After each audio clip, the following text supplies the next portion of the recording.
we can call the meeting to order. Is that right? Everybody's here? No. Yes. Okay, we'll call the meeting to order. And I'm going to ask Melody to call the roll. Okay. Ms. Boone? Here. Ms. Here. Bush? Ms. Bush?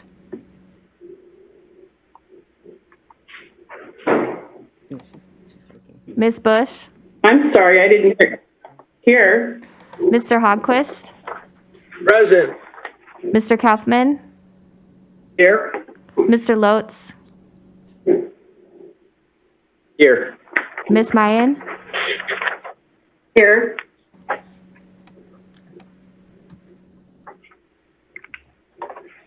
Everybody is here.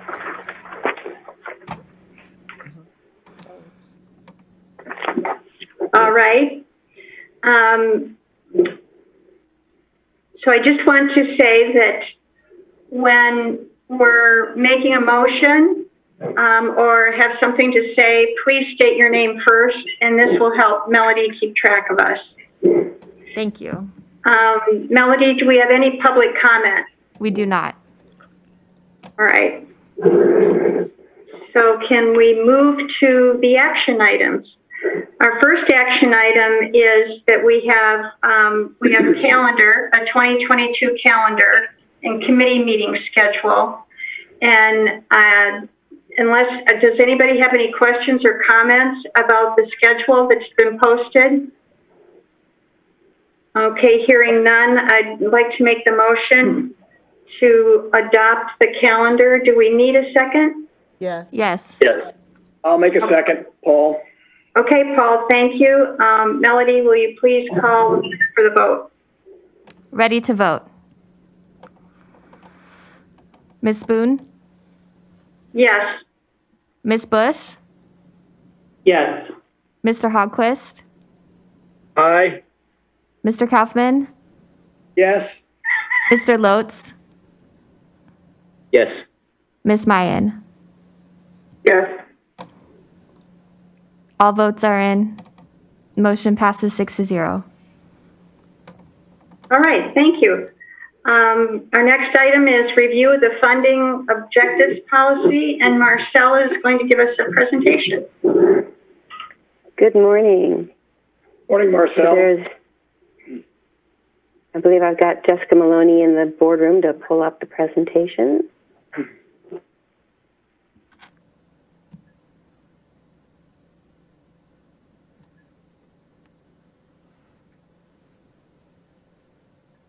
Hasn't switched over yet on my screen.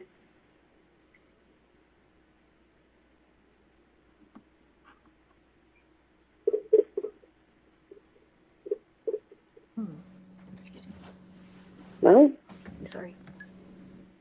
oh, 1 second. there we go. Tab to the rescue. Thank you, Tab. Appreciate it. Good morning, everyone. What you have before you is the funding objectives policy. To start off with, we are not recommending any changes to this policy at this time. We feel the policy as it was developed is still relevant. This was initially adopted by the board in September of 2018. And as part of our normal process, we review all of our charters, policies, and board rules every 3 years. So it's up for review. We also thought it was probably a good time to talk about it a little bit as some basic information on our funding objectives and what we are doing in setting our funding goals and how our evaluation process works, since we know that that's going to be something that's going to be front and center for you all in the next coming months. Next slide, please. So again, a little bit of background. The funding objective defines our funding goals, our funding objectives, and looks at the tools available. So our funding goal is 100%, but we are looking at, the goal is always 100%, but we want to try and keep between the 90 and 110% range because it's very difficult to stay right at 100. On the funding objectives, there are 4 funding objectives. We're going to talk about those in a bit more detail a little bit later on. And then we're going to talk a little bit about the tools that we have available to achieve those goals and objectives. So the board decisions on this are documented in the actual evaluation, the next bullet, and in several of the board rules. So there are a number of board rules that are part of this process of how we determine what our objectives are. Next slide, please. So again, our funding goal is 90 to 110% with a target of 100%. And then there are 4 funding objectives. So the first funding objective is benefit security. And that, we're going to, again, talk about these in more detail a bit later, but wanted to give a quick overview. Benefit security is making sure that there's enough money to pay the benefits. We have stable and predictable costs, which is looking at making sure our costs are stable for both cash flow and investing purposes. Intergenerational equity, which is making sure that the taxpayers of today are paying for the services they're receiving today. And the last one is cost sustainability, making sure that the plan sponsors can pay their bills. Talk a little bit about the tools available on the next slide. So the most important thing that we do is we look at our assumptions. So our economic assumptions, that's our discount rate, the COLA, and the inflation, wage inflation rate, those are reviewed at least triennially. They used to be reviewed annually before we adopted this policy back in 2018. And that was during the time period when we were working on getting our discount rate from 8% down to the 6.5% that it currently is. Once we got to where we felt we were comfortable, we wanted to go ahead and marry the economic assumption review with the demographic assumption review, which is the next bullet on here. And so we're doing both of those triennially through the experience study that Chiron presents. So the last one was in 2020. Next one will be in 2023. Then we also look at asset smoothing. That helps us to dampen the volatility because of changes in the market. So for example, in 6/30/20, our return was 0.5%. So if you have that entire shortfall in 1 year, that's going to have some volatility in your costing and in your assets. So we spread that over 4 years. Same thing this year when we have a 24.9% return, which I think I probably just stole some of the thunder from Liza's meeting this afternoon. But with that return, again, it's spread over 4 years. So we don't have these huge waves and valleys in our assets. We also, in the next bullet, have actuarial methods that we can use. So the funding method, we use entry age normal, which is an industry standard one. We amortization of experience gains and losses. We're at a 15-year amortization right now, which puts us right in the middle of the pack with industry standards and what you can see in most other systems. Amortization of changes to economic and demographic assumptions and methodologies. That's a 20-year amortization. And again, that puts us right in the middle of the pack where the industry standards are. And then under amortization of benefit changes, the city's charter requires that that's a 5-year amortization schedule. The port and the airport are both at 20 years. 15 to 20 years is more industry standard, so we still are right in the mix for those with the slightly shorter one for the city of San Diego.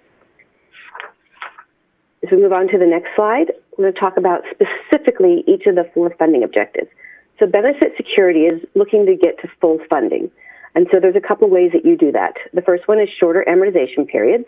And as I said, our amortization periods right now are in line with industry standards. The next one is entry age normal funding, which is what we do. We did not used to do that, but we've been doing that for well over 20 years now. Level dollar amortization. So that there's 2 choices. One is level dollar amortization. This is looking at how the unfunded liability is amortized and paid. So level dollar amortization means it's the same amount every year. There's also a second methodology called percentage of pay, which means it's amortized by your percentage of your payroll. So for the parts of our plan that are open, it's on percentage of payroll. For the parts of our plan that have been closed due to Prop B, it's been on level dollar amortization. And then again, for benefit security, a lower discount rate. So that's going to mean that a lower discount rate is going to reflect slightly higher liabilities and is going to end up funding the plan faster. And then a higher inflation rate is the last bullet on there, and that is the inflation rate that wages are expected to increase by, and higher inflation rates expect wages to increase faster is going to, again, put more funding up front for the plan. So benefit security is looking at full funding of the plan, getting it funded as soon as you can, reasonably. We're not going to go to our plan sponsors and say, right now, you need to pay your whole UAL. That wouldn't make sense. And that's one of the primary things to think about with these 4 objectives is they don't all go in the same direction. So for funding objectives, we could get to meet our full funding objective very easily by saying to our plan sponsors, pay your entire UAL. Doesn't make sense to do that, and we'll talk about some of the other implications of that. We have to look at these 4 funding objectives, and the board needs to weigh how they interact when they're making decisions on how we're going to fund the plan. So the next one I want to talk about is stable and predictable costs. And this is to minimize contribution volatility. So the first one is the asset smoothing, which I already mentioned. And that is we smooth about 25% a year. So we smooth over 4 years so that even if we have a year where we don't meet expectations or a year where we greatly exceed expectations, we want to try and keep our assets on a pretty even keel as much as possible. Unfortunately, they keep growing, which is good, but we still want to make that not be a rocky road where they're going up and down. So remember, you're taking your assets compared to your liabilities to determine your UAL, which then turns into payment plans from the plan sponsors. Longer amortization periods would allow you to even spread out more of that volatility. As I mentioned, we are right where the industry standards are and where Chiron recommends that we be for all of our amortization periods. The next one is the periodic adjustments of the amortization periods. And as I said, we do that triennial review with Chiron, and that is part of what gets looked at during that triennial review. Should we be making any adjustments to those amortization periods? And then the last one is the layering of existing periods, which is something that we do. So, excuse me.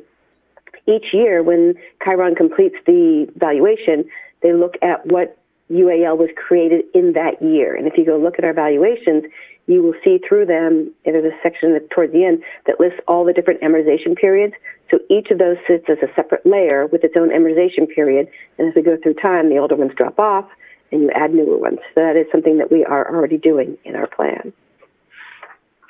Our third funding objective is intergenerational equity, which is that the benefits are funded as the services are received. So when Chiron is preparing our valuation and coming up with the contribution rates for members and for our plan sponsors, they're looking at making sure that we are funding the benefits that are earned in that year. So that's an important piece of this. Generally, this applies more to open plans. That's the next bullet on here. Applies to open plans more than closed plans. As you all know, we used to be completely open, Prop B partially closed us. Now that the city and the unions are working on unwinding Prop B, we will once again be a completely open plan. Another piece of this is shorter amortization periods. And so you're trying to make sure that any differences, any changes are amortized over the working period of the employees. So that 15 to 20 years that we have for the different amortization periods fits right in with that. That's about the time frame that an employee is going to work. So then you're getting their service funded while they're working by the taxpayers that are receiving those services. And then the last one is consistent payment of normal costs. And this is one that we are very proud of, and Chiron mentions it quite often in their presentations. Our plan sponsors pay their bills on time every year and have for many, many, many years. And when you look at systems that are in trouble, that quite often is one of the main reasons they're in trouble, was because their plan sponsors did not pay their bills timely, and it just kept digging a bigger hole for them. So that's one that, again, our plan sponsors are very good about that and have made a commitment that they make those payments consistently and on time. And then the last funding objective that I want to talk about is cost sustainability. And this is the ability of the plan sponsors to make contributions. So remember when I talked about the first one, which says we want to have the benefits fully funded, if we went to our plan sponsors and said, we need you all to pay your full UAL right now, they wouldn't be able to do that. They wouldn't be able to make that contribution. They don't have the budget to do that.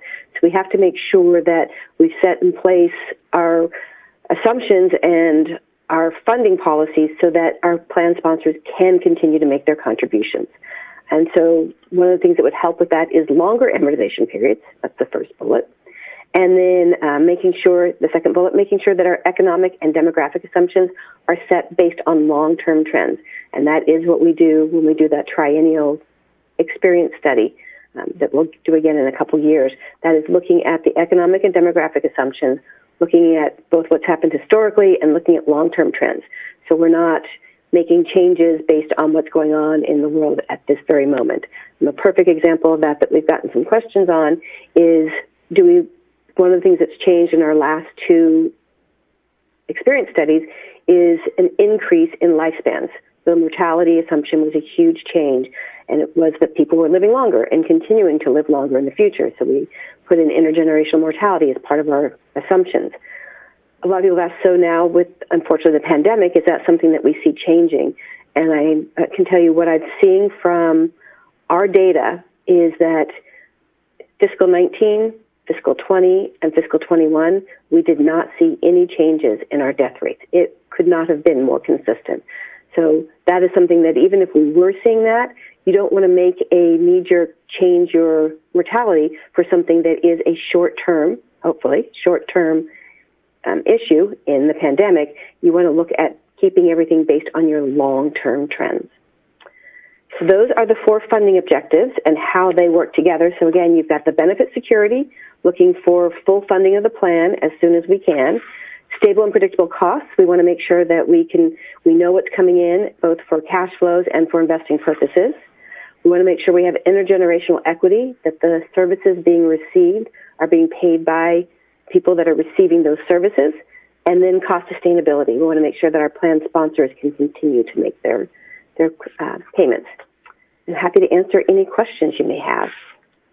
I have, this is Michelle Bush, one quick question. You talked about looking at the lifespan as it relates to the demographic. What about the other side where it seems like there's challenges associated with actually people coming into the workforce? Are you seeing any change on the other side of challenges with, hiring that would have an impact on some of those assumptions? So, great question. From the port and the airport, we are not seeing anything in the valuations that shows that they're having any hiring challenges. They actually are showing a small uptick every year in both their number of employees, the number of active employees, and their number of retirees. So we're seeing both of those plans with some small growth. Much more challenging to answer that question for the city of San Diego because the plan has been closed since July 20th of 2012 to any members other than new police officers. So we've seen the police officers be fairly steady. I'd have to go do a little bit more research to look at that exactly, but we haven't seen any huge spikes or changes in that. But we have seen the city plan shrinking a little because of the closure. So it'll be interesting to see what happens once the plan is fully reopened. I do know that it's been reopened since July 10th of 2021, and we have seen approximately 65 new employees come in from the city of San Diego in just the 3 transmittals that we've received so far. So we are seeing people coming in, but I'm not sure what that is from the perspective of what the city wants to hire versus what they actually are hiring. Thank you. Are there any other questions? Yeah, Paul Lotz. Okay, Marcel. Paul. Hi. Hi. In regards to sponsor contributions, the city pays annually and members pay every paycheck. Would it be beneficial? Maybe it's not even possible, but for the city to pay more often, or maybe you could just talk on that briefly. Sure. So there's 2 ways that plan sponsors can fund the plan, or 2 most common ways. One is the way that we do it currently, which is the plan sponsors are making their payment on July 1st, and they're making the payment for the entire year based on the assumptions from the valuation. So they are pre-funding a little bit instead of making the payments throughout the year. There are systems that have the plan sponsor make the payments every transmittal, every biweekly pay period, just as our employees do. That would be more consistent funding through the year, but it also would likely result in a slightly higher cost for the city because you're making those payments as you go along. And right now, the city gets a discount for paying upfront on July 1st because we have that money July 1st to start earning interest on. So it's just a decision on how you want to set up your plan, whether you want to have the payments come biweekly or whether you want to have them come annually. And so far, as long as I've been here, it has been on an annual basis at the beginning of the year. Great, thank you. Does that help? Sure. Yeah, especially saying they pay up front, that makes you look at it differently. Yeah, so if you look in the valuation, you'll actually see 2 numbers in there. One is if they pay up front, and one is if they pay throughout the year. And if they pay throughout the year, that number is higher. And there are other ways you could structure it. You could structure it that they paid quarterly or semi-annually. I know at the beginning, 2 years ago, 3 years ago, beginning of the pandemic, when especially the port and airport were really having some challenges with revenues, we did have discussions with them on potentially going on a payment plan and doing quarterly or semi-annual payments. But again, that's going to be more expensive to them because they're getting that discount by paying at the beginning of the year so that we have the money to earn interest on. And ultimately, all three of our plan sponsors determined it was still in their best interest to pay in full on July 1. Great, makes sense. Michelle, I have a question for you, and it's regarding the members that are going to be added. And I understand that there's negotiations going on about how that will be funded. But is the assumption that when they are added, they will come in fully funded? That is a whole lot of what we're going to be discussing with the board over probably the next year. So right now, the city and the retiree organizations, the REOs, the representative employee organizations, the REOs, are in negotiations. And so I don't know what that is finally going to look like, whether it's going to be that they come in prospectively and have the option to purchase at previous time, whether it's going to be they come in retroactively. If they come in prospectively, when you first hire a new employee, there is no underfunding, right? They come in, they start making their contributions, they're making their full contributions. One of the things we're going to have to look at, though, is that if we have 3,800 approximately people come in all at once, they'll start making their contributions, and then we're going to need to look to the city on how we're going to fund the city's contributions, and that will be a decision that our board will have to make, and there'll have to be some I'm thinking, very lengthy discussions and education on that as we get further along. But right now, we still don't know from the city what those negotiations are going to look like, so they are not at the point where we know how those people are going to come into the plan and how they will have the option to make up that previous service. It's a great question. I wish I had a better answer, Bobby. We're still working through that, most definitely. Okay. I guess I have one more question, and this is regarding the difference between a closed plan and an open plan and the investment. So, I mean, maybe I should wait and talk to the investment people, but I recall that there is a difference in the investment policy with a closed plan. You know, it's not going on forever.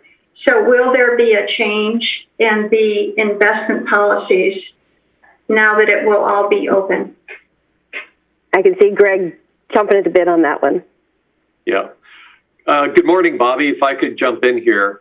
You may recall approximately 2 years ago, these questions came up because we wanted to make sure that we were investing the plan appropriately, knowing that we had a closed plan, and we wanted to make sure that we didn't run into liquidity issues. Right. And so we worked with our investment consultant and the investment team to do a variety of scenarios to look at liquidity issues as we did an asset liability study.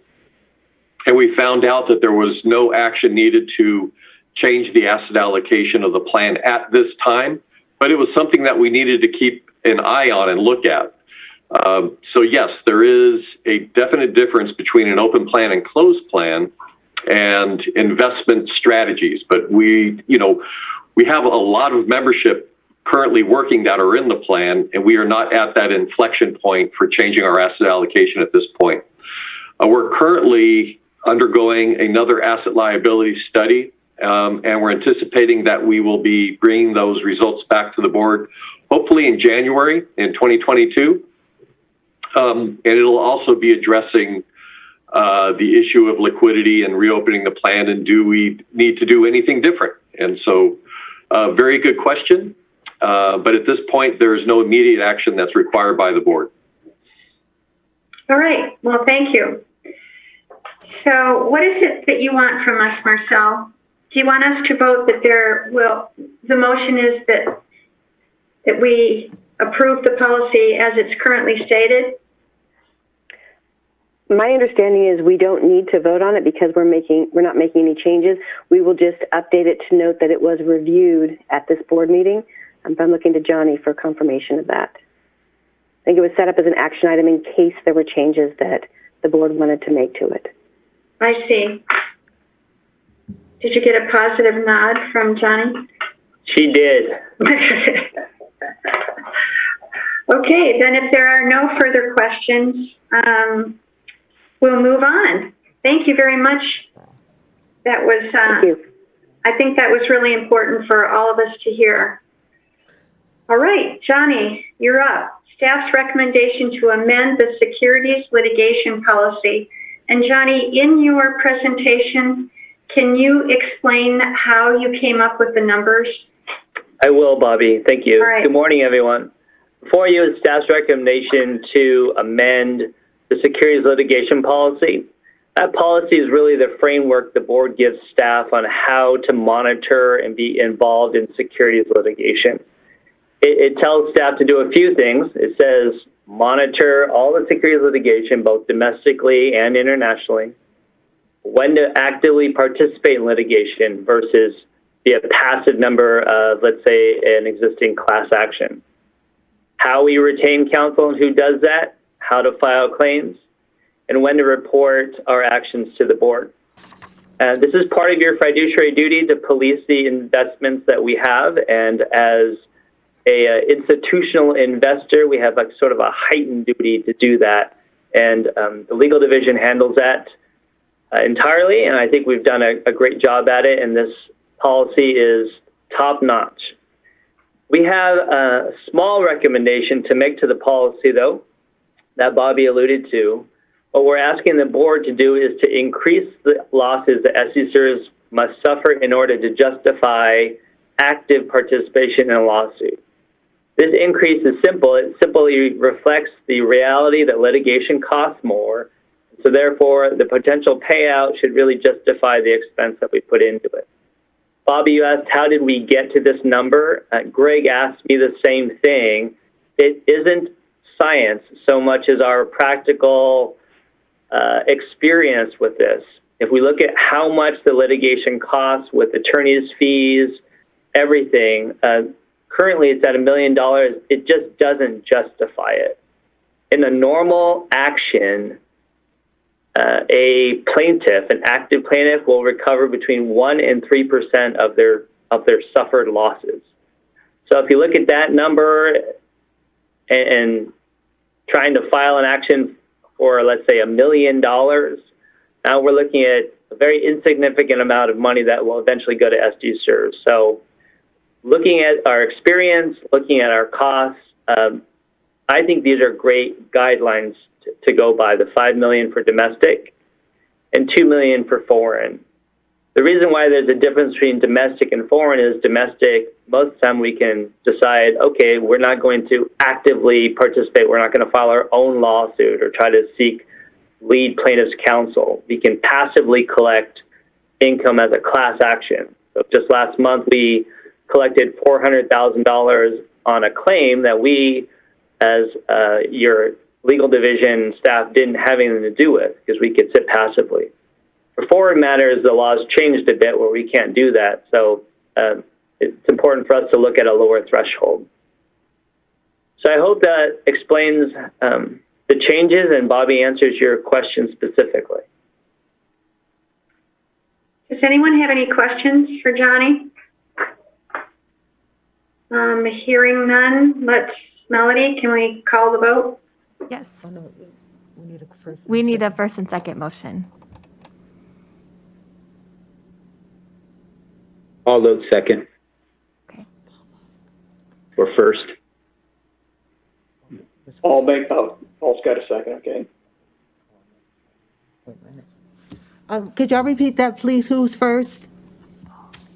Paul Lotz. Okay. And second?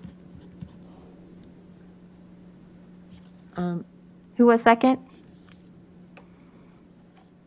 Paul Kaufman. So we have a first and a second. Can we call for the vote? We just need who the second was. It was Kaufman. Was it Paul? Paul gave the second. Paul Kaufman will make the second. Okay. Well, let's see if we can change it. Paul, click on.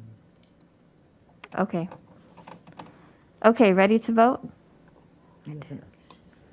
Ms. Boone? Yes. Ms. Bush? Yes. Mr. Hogquist? Aye. Mr. Kaufman? Yes. Mr. Lotz? Yes. Ms. Mayen? Yes. All votes are in. The motion passes 6-0.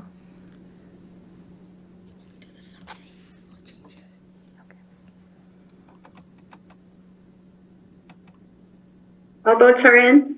Yes. All votes are in. Motion passes 6-0. Okay, so good. So we'll move on to David Bond. Staff's recommendation to approve a contract extension with CGI Technologies and Solutions, Inc. for information technology services. Yes, David, good you morning. got it. Okay, good morning. SDCERS leverages the city's master services agreements with CGI for application support for its economy of scale, and because we're coupled with the city services.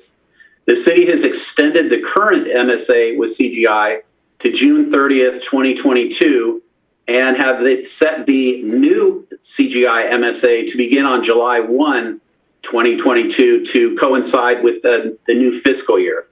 SDCERS needs to extend our rider to the MSA to align it to co-term with the city's MSA, and so that we're synced and ready to go with the start of the new MSA. SDCERS contracts for 4.5 CGI technicians under the agreement. The CGI contractors provide vital operational support. This 4-month extension retains the current rates and aligns SDCERS with the city's MSA start and end dates with no disruption in service. So staff recommends that the board approve the contract extension with CGI for 4 months, not to exceed $300,000. I'm happy to answer any questions. Are there any questions? Okay, hearing none. Somebody want to make a first? I'll make a first. Paul Kaufman. Charlie will make the second. Melody? Ready to You call the vote? vote? Ms. Spoon? Yes. Ms. Bush? Yes. Mr. Hogquist? Aye. Mr. Kaufman? Yes. Mr. Lotes? Yes. Ms. Mayen? Yes. All votes are in. Motion passes 6-0. Great. Thank you. Well, that takes care of all of our action items.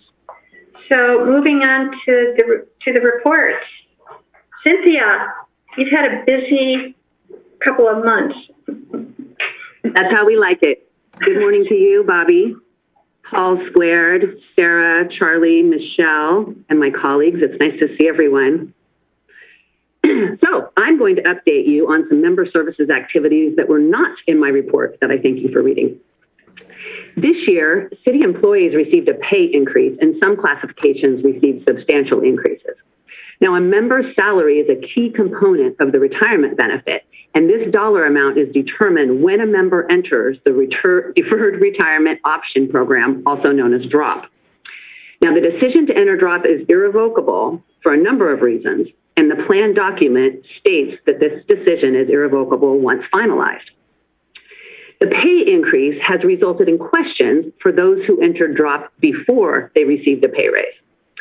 Our educational materials and information signed by the member in the counseling sessions all state that your salary and service credits stop accruing when a member enters DROP.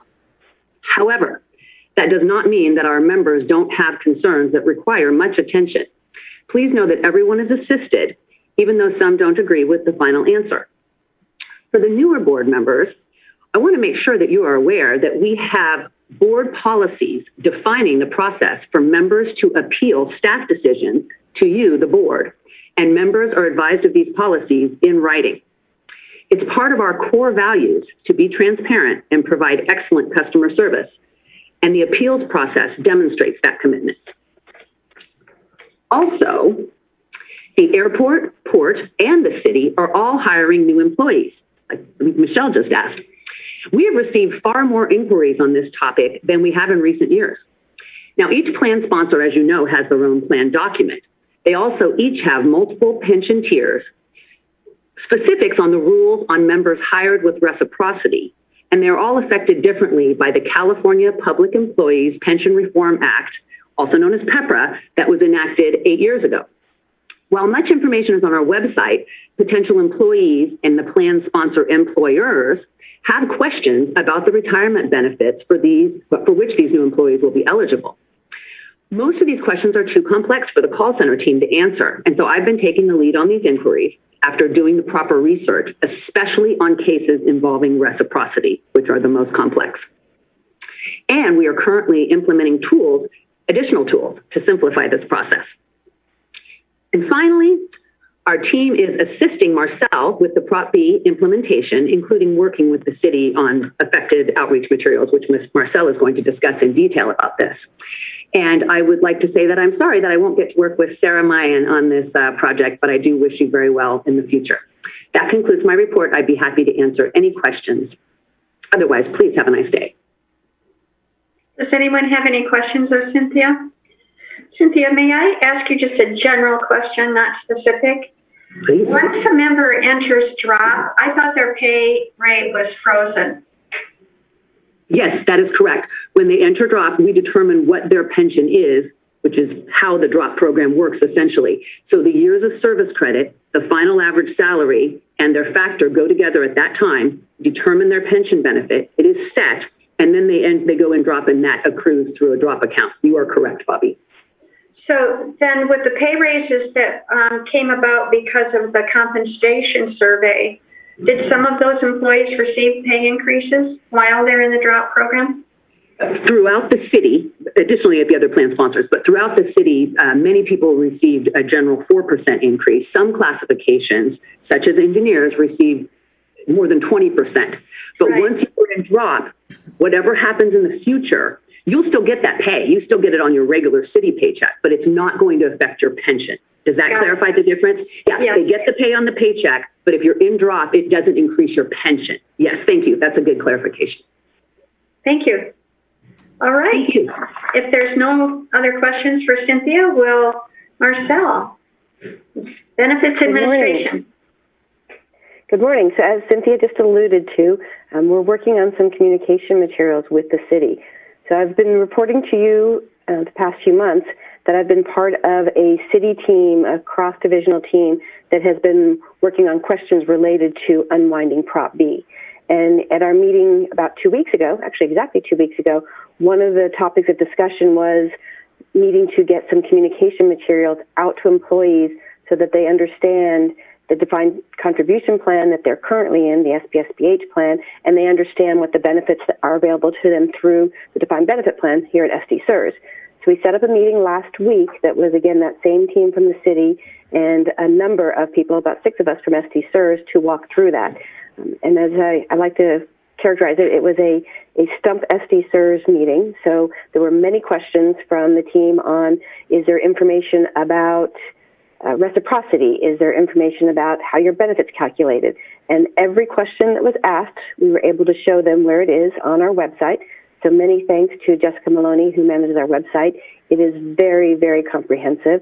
We were able to watch the SDCERS 101 video that goes through the basics of how a pension plan works. And the city was very happy with the materials that are available right now to their employees if they have questions. We did talk about, though, needing to do some more materials, and Jessica Maloney is working with representatives from the city. They actually have their first meeting this Friday to develop a joint city SDCERS video that will talk about what is a DC plan and what is a DB plan, specifically what is a plan at SDCERS, to help provide more information to employees. Again, as I mentioned a little bit earlier today, the city is still in negotiations with the REOs. I don't know what the outcome is going to be. I don't know that the city and the REOs know either, but I definitely don't know what the outcome is going to be.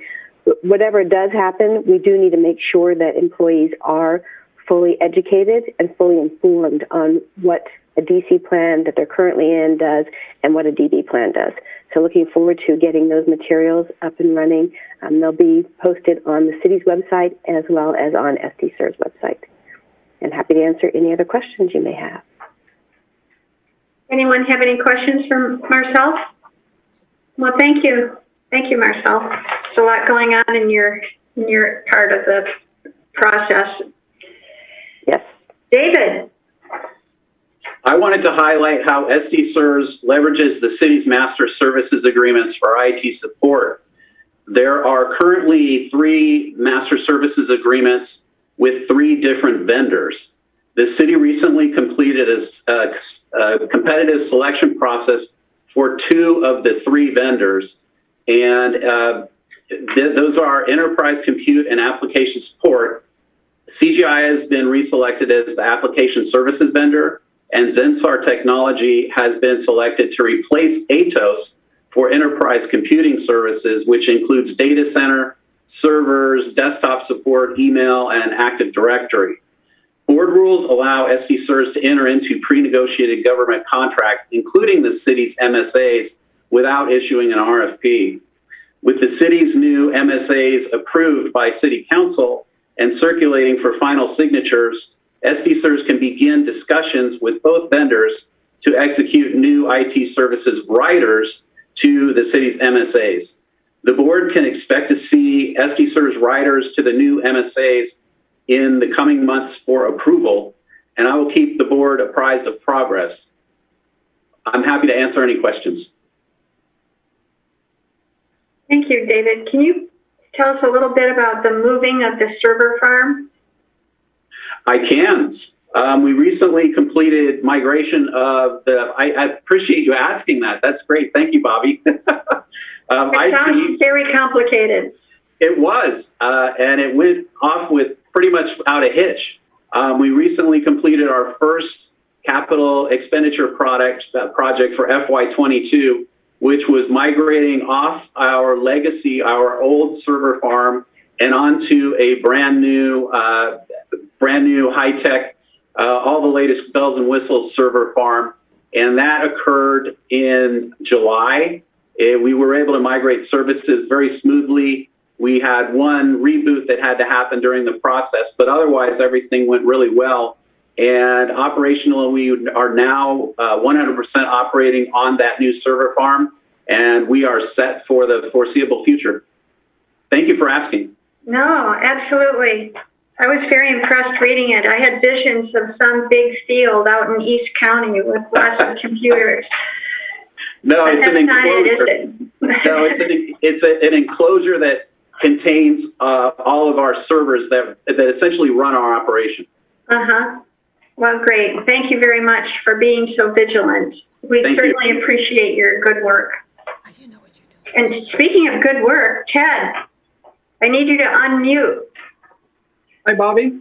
Hi, good morning. I know that you weren't expecting to speak today, but tell us about this certificate of achievement that you have now received for 17 years.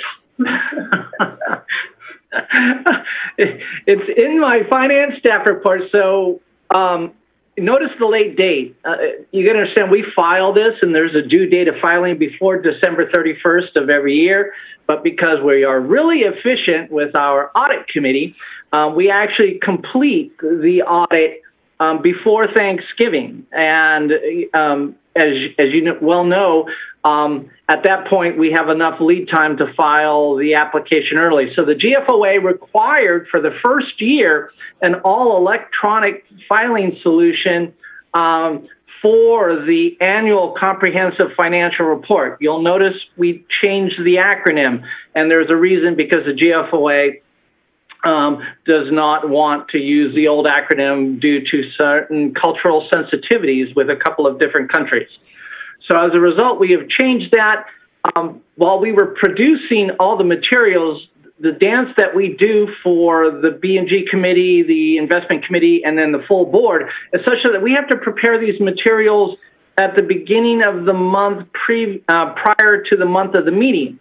It gives our executive leaders the time to go through all the detail. And at the last second, I received the notification online that we had won the Certificate of Achievement for Excellence in Financial Reporting. And it turns out it's now, I'm keeping the statistics, the 13th straight year and the 17th overall that SDCERS has won this award. As a result, I've been with SDCERS for more than 8.5 years. and I have now won this 8 times in a row. So, Well, congratulations. It's not just on me. I understand. Has a lot of people that participate, and while I have to quarterback a lot of this, there's a lot of work. So it's really an achievement for the entire organization. While it's finance-based, there's a lot of stuff in there about, the actuarial stuff. There's a lot of stuff in there about investments. So it is a really comprehensive look at how SDCERS had performed in the fiscal year. So thank you very much, Bobby. Gives us a lot of comfort, Ted. So thank you. Thank you for your good work. Thank you. Congratulations. One quick question. What are we now calling the CAFR? An ACFR. ACFR. Okay. Yeah, they just switched the first 2 letters, so it's the Annual Comprehensive Financial Report. Got it. Thank you. Okay. Thank you very much. Does any committee member have any questions about any of the other reports that were attached? All right. Greg, do you have anything to share with us today? Yes. I just would also like to add some comments onto Ted's comments, in that I'm really proud of SDCERS getting the GFOA's certificate in financial reporting. It's a real demonstration of the integrity of the organization and being compliant and with all of the accounting standards, and putting forth a really transparent and professional report to our stakeholders and groups, which, supports all of our company values. Additionally, hot off the press, we also put together a popular financial report, and that's called the PAFR for acronym people. And they've also received an award for its ability to communicate in a more succinct and clear, short manner. So I just also wanted to thank the team for that, specifically Jessica Maloney, whose name seems to be coming up a lot today. And so thank you, Jessica, for pulling that together. Really appreciate that. Thank you, Bobby. Absolutely. And Greg, I'd like to ask that we develop a SSA, Standards SDCERS acronym library.